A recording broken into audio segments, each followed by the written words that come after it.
From Griffith Park in Endicott to Cook Park in the town of Greene, more and more cities across the southern tier are looking at restoring public parks. But how are students helping create these projects? 12 News' Kyle Spizak spoke to some at Cornell University who are helping to design the next generation of public parks.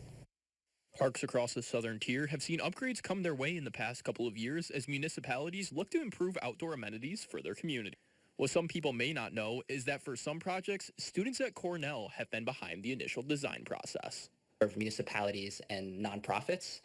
We hope we foster the exchange of expertise and so-called experiential learning between Cornell and the local municipalities here in upstate New York.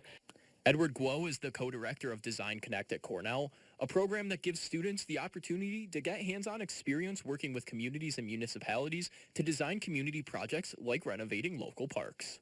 In classroom, you don't necessarily learn how to deal with some of the unpredictable things that happen in a project, right? Sometimes there are community members that have a different opinion. Sometimes there's different financial considerations that you have to take into account. Sometimes when you are going out there and canvassing the field and surveying a piece of land, you find things that you did not expect to find. The hope is to improve local communities and prepare students for their futures. Some of the current projects the students are working on designing are Boland Park in Johnson City and Cooks Park in the town of Greene.